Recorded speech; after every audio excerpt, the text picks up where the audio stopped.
The Horseman's Corner is an original production of Howard Hale Broadcasting, on the air since 1994 with over 7,000 episodes with people involved in the world of horses.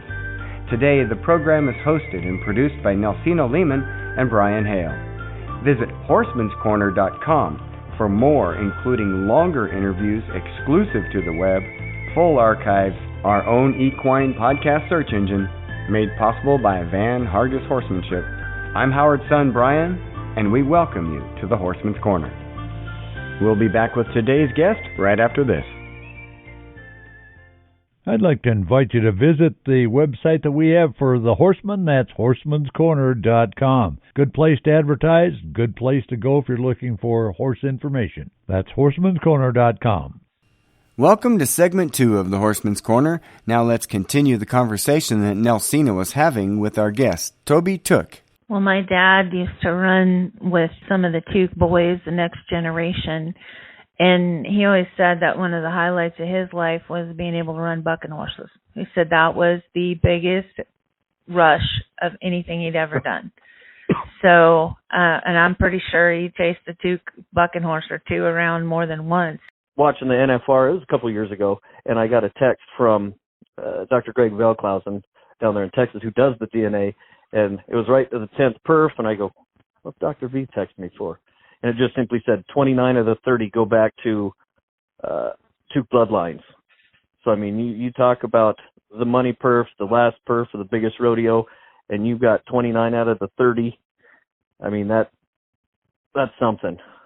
That's a legacy all its own.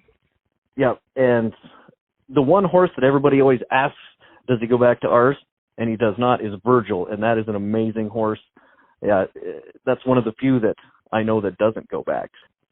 Like you said, the Sankeys, the Sparky, J-Bar J up in Circle, all these guys, and once in a while they'll reach out and go, hey, how does this horse go back? You know, they're looking farther down the line as to when our horses, when we had them back, and just looking at the pedigree, and it just, rodeo is a very cool, close-knit family, and like I said, I never rode, and I do the best I can to carrying on Grandpa Feek's legacy.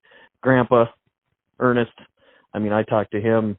I picked his brain I grew up on the ranch, and then when I moved up here to Billings, I talked to him every night, and once he passed, I was like, oh, man, how much did I retain of all these phone calls and the history and stuff, and it a lot of it stuck, and a lot of it I've tried to write it down, and it's on our Facebook page, Tooke Bucking Horses, and that was what I missed the most is, you know, talking for an hour, 2 hours, and then jumping on the computer and posting a picture with a story. And like I said, you knew Grandpa, and he was, once you got him going, there was no real shutting him down. And that's what was funny is the first interview we had for the documentary, he got there and he kind of didn't really talk, and I started asking the questions, and he started going, and he talked until the mic battery ran out.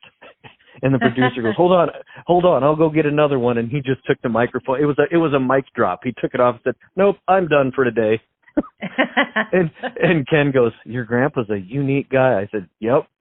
And I said, if you want to get a special side of him, get him in Old Brown, the old pickup, and just drive around out in the pasture through the horses and cows. I said, it'll be gold. And Ken did that. And he said that was one of the best interviews. It's just no pressure, driving around his place and talking. And I said, I told you. So you'll get to see some of that footage of Grandpa in the Speaks Vision documentary.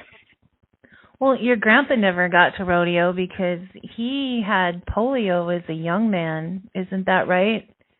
Yeah, I'll Tarantino it. I'll start from the back and come forward. My grandpa, him and we were tight all growing up, and I'll tell you, when I got the call from my mom that Grandpa wasn't doing well and she said he's not going to make it through the day, jumped in my ride, got to Ekalaka, and he held on for me, and he died holding my hand.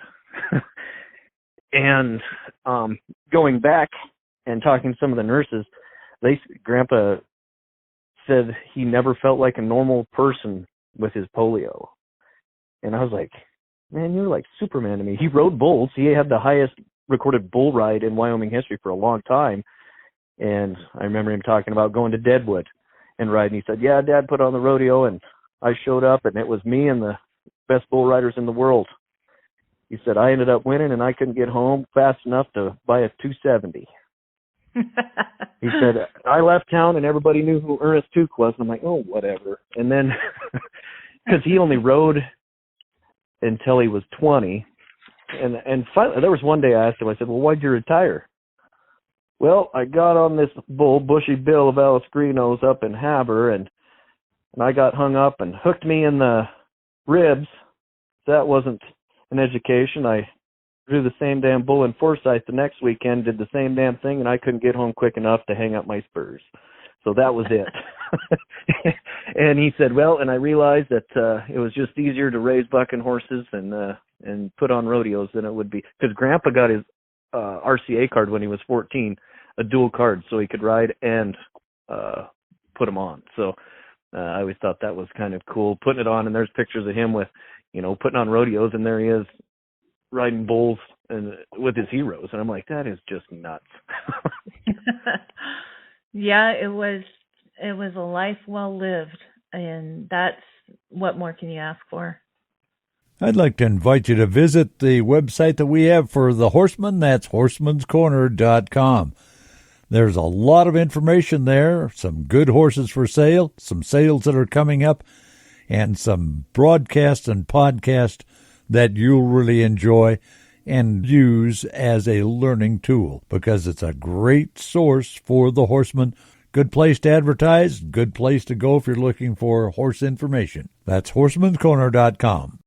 Welcome back to the Horseman's Corner. Let's continue with Toby Tooke.